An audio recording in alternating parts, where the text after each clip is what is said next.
Hey guys, Luis with Tortuga Marketing here. This video is for all of my marketing colleagues, whether you own your own agency or you work for an agency. Today's topic is how to scale your marketing agency by working with others. So let's jump right in. One of the biggest mistakes that I see marketers do is that we try to do everything. Now this isn't everybody. Some people have it figured out and they're just awesome, and kudos to you. But this is something we are still trying to figure out. Me and my team still make this mistake, and I still see people do it, not just in the marketing space, but people that try to do it all, whether it's social media, PPC, advertising. And you know what it was for me? The reason why I wanted to do that and why I felt like our agency had to offer everything is because I didn't want to just come off as a small local agency. That was never the objective when we first started, even when it was just two of us. You know, I always felt like large brands and other companies wouldn't really work with us. I was wrong. But for that reason, I felt like we had to really try to learn it all. The common misconception is that you have to know how to do everything, whether it's SEO, PPC, social media management, to be considered a full service digital agency. And I think if that's what you're trying to do, I think you should first ask yourself, why do you want to be a full service digital agency? For us, for example, we just really wanted to work with larger brands. We wanted to work with household brands. We felt like they really understood content marketing and there was a lot of potential there. And we thought that by becoming a full service digital agency that we would attract those brands. And we were wrong. You know, we've become that full service digital agency, and we have a larger team of in-house people that can do a lot of things, but it was never necessary to get to where we wanted to go. And so for that reason, one of the first things I would recommend is to identify why it is that you're trying to do it all. Is it just a means to an end, or does it really make sense to do what you're trying to do? Try not to offer everything. Alternatively, the other solution that I would suggest is find a couple of things that you're really good at and just offer those. Like don't worry about not being able to offer the other things. Just if you're really good at PPC and you're really good at SEO, and then just out of the blue you also happen to be really, really good at photography, you know what? Your agency does those three things, and that's what you do. That's who you are. Big deal. So find a couple of things, get really good at those, and just offer those things. There's definitely a lot more to this, so we're gonna fast forward and pretend that you already know your target audience, your company vision, and your value propositions and all that. Let's just pretend you know that and fast forward. Regardless of the economic outlook, here are my top 3 recommendations for how you can scale your marketing team or your marketing agency.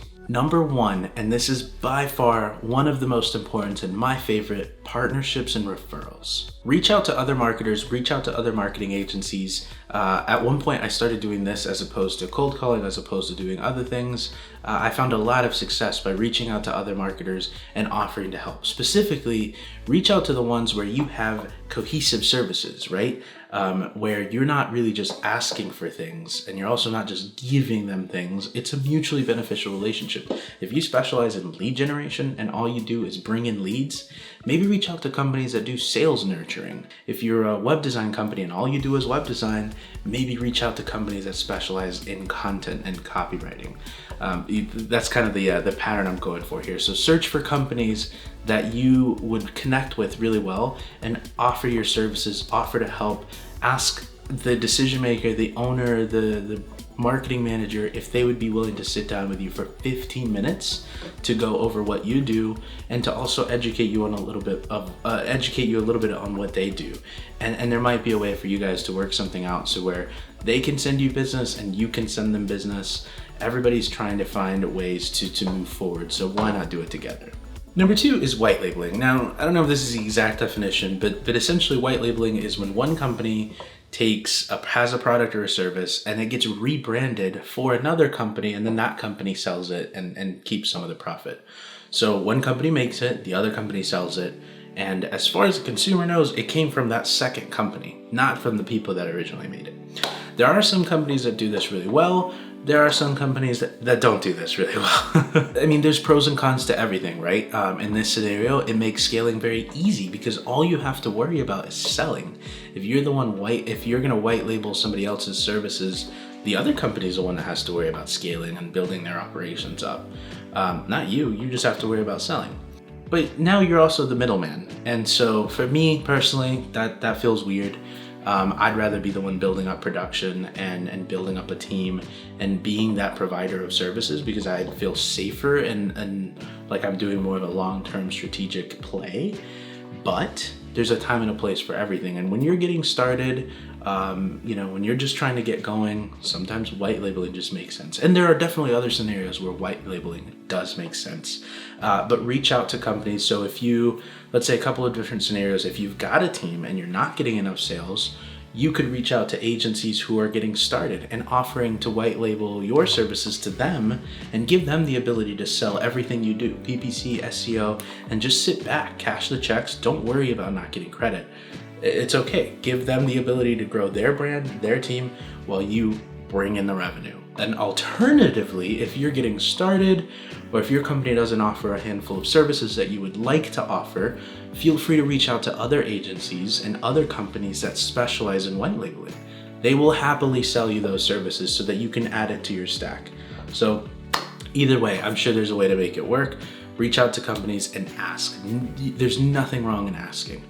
Number 3 is outsourcing. We talked about partnerships, we talked about white labeling, and now outsourcing. The difference between outsourcing and white labeling, from my humble opinion and my perspective, is, outsourcing is when you outright hire somebody to do a job for you, right?